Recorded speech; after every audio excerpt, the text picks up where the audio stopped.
I am tired of myself. When you say I'm sick and tired of being sick and tired, that's the facilitator of change. That's when you're ready to say these words, no more excuses. No more excuses. I've never met a person who was not successful that didn't have a great amount of self-discipline within their life. Self-discipline and being able to perform and being able to keep your life on schedule and being able to keep commitments and promises and meet deadlines is essential to success. None of us can afford to have a life that is controlled by someone else or a life that is basically controlled by our emotions. I learned many years ago that there are two kinds of people. There's the type of person who says, I'm going to wait till I feel like it before I do it. And then there's a person who says, I've got to do it so that I feel like it.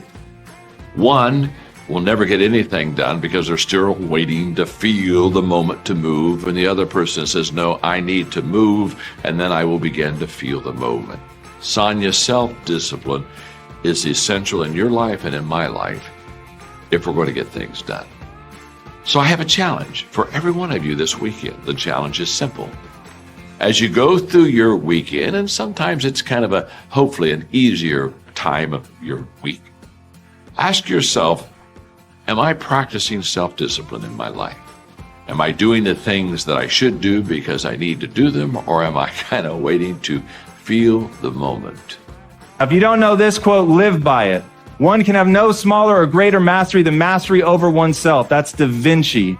Da Vinci did amazing things with his life. I wanted to do equally amazing things with mine. And if that's the game that we're playing, if I can construct my belief system, if I can choose at any moment to believe something that's more empowering than I was believing the moment before, and that will actually find its way into my actions, allow me to do things that I couldn't do the moment before, then it's like that moment in The Matrix where Neo realizes he knows Kung Fu.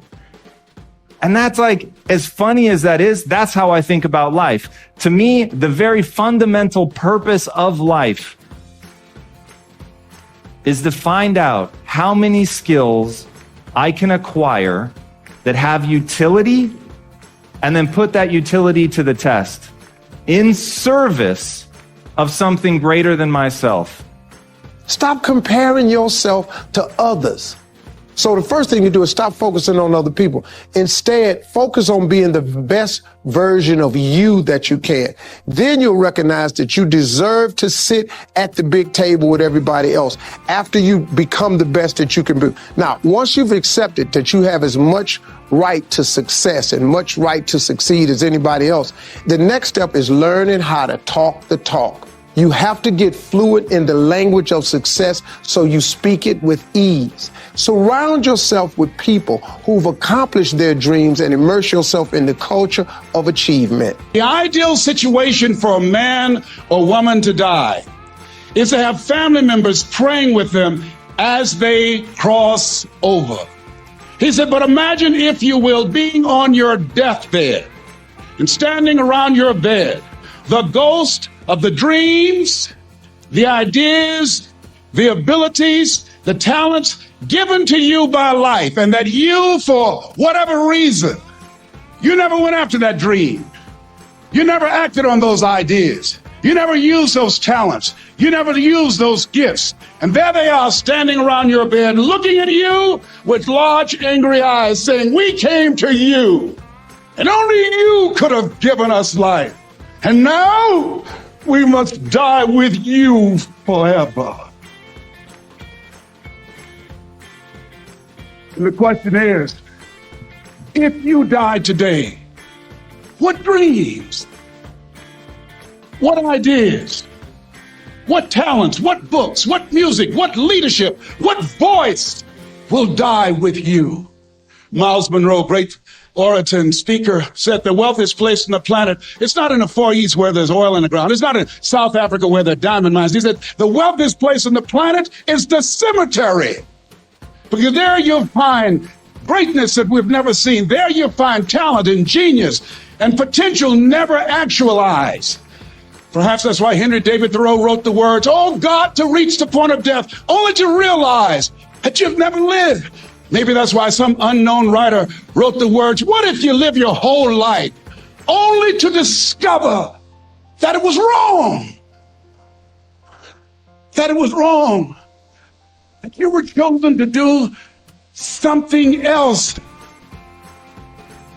and you didn't do it."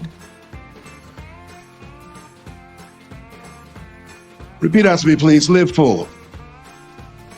Die empty. I want you to take some notes and some things, and I want you to think about your goals and dreams in the three categories that I mentioned: personal, professional, and your social contribution. How many of you are serious about your goals and dreams? Raise your hands, please. Thank you very much. How many of you don't want to take your dreams to your grave with you? Raise your hands, please. Very good. Shake someone's hand on your right and left. Look them in the eyes and say, "Get out of your head and step into your greatness." Do that right now, please. Say, "Get out of your head and step into your greatness."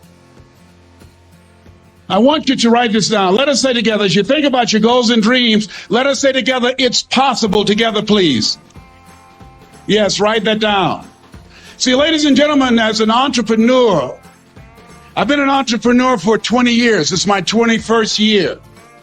I could have been speaking and training for 34 years. But for 14 years, I was living in my head. For 14 years, I stopped myself. For 14 years, I used to go see Zig Ziglar, that I considered the #1 motivational speaker on the planet. Zig Ziglar and Tony Robbins, they're the best on the planet. Bob Proctor, they're the best on the planet. Jack Canfield, Mark Victor Hansen, T. Harv Eckert. I would go and see them, and then I would leave, and my conversation with myself was, my heart would say, "I can do that." And then my mind would ask, how? How would you do that, Les Brown? See, when I was in the 5th grade, I was identified as EMR, labeled educable mentally retarded, put back from the 5th grade to the 4th grade. I failed again when I was in the 8th grade. I have no college training. And a man changed my life, and I'll never forget his name, Mr. Leroy Washington. He's in his 80s now, and he's blind from glaucoma, but he gave me a different vision of myself. I was in his class waiting on another student. He came in and said, "Young man, go to the board and work this problem out for me." I said, "Oh, sir, I can't do that." I said, "Why not?" I said, I'm not one of your students." He said, "Look at me." "Yes, sir. Go to the board and work the problem out anyhow." I said, "Sir, I can't do that." He said, "Why?" I said, "Sir, because I'm educable mentally retarded, sir. I'm in special education." And the students started laughing. They said, "That's Leslie. That's not Wesley. He's DT. Wesley is the smart twin." He said, "What does DT stand for?" I said, I'm the dumb twin, sir." And as the students laughed at me, he came from behind his desk. He looked at me and he said, "Don't you ever say that again. Someone's opinion of you does not have to become your reality."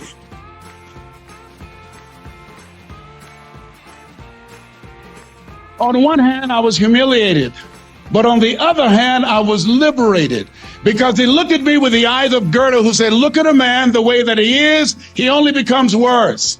But look at him as if he were what he could be, then he becomes what he should be."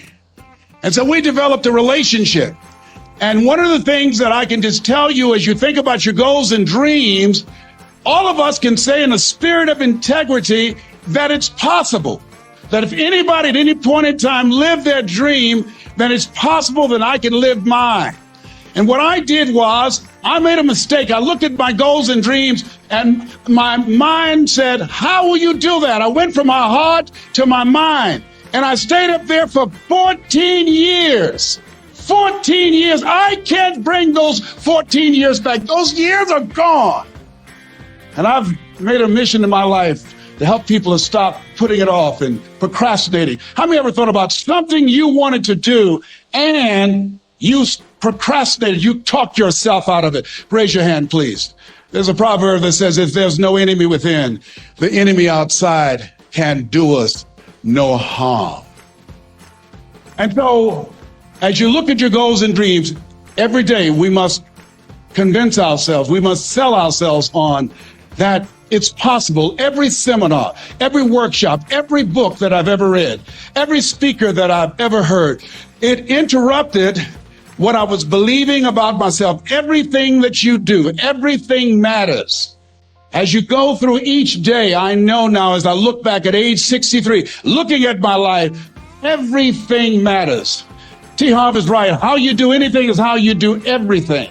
And I realized that the choices I was making was based upon how I saw myself.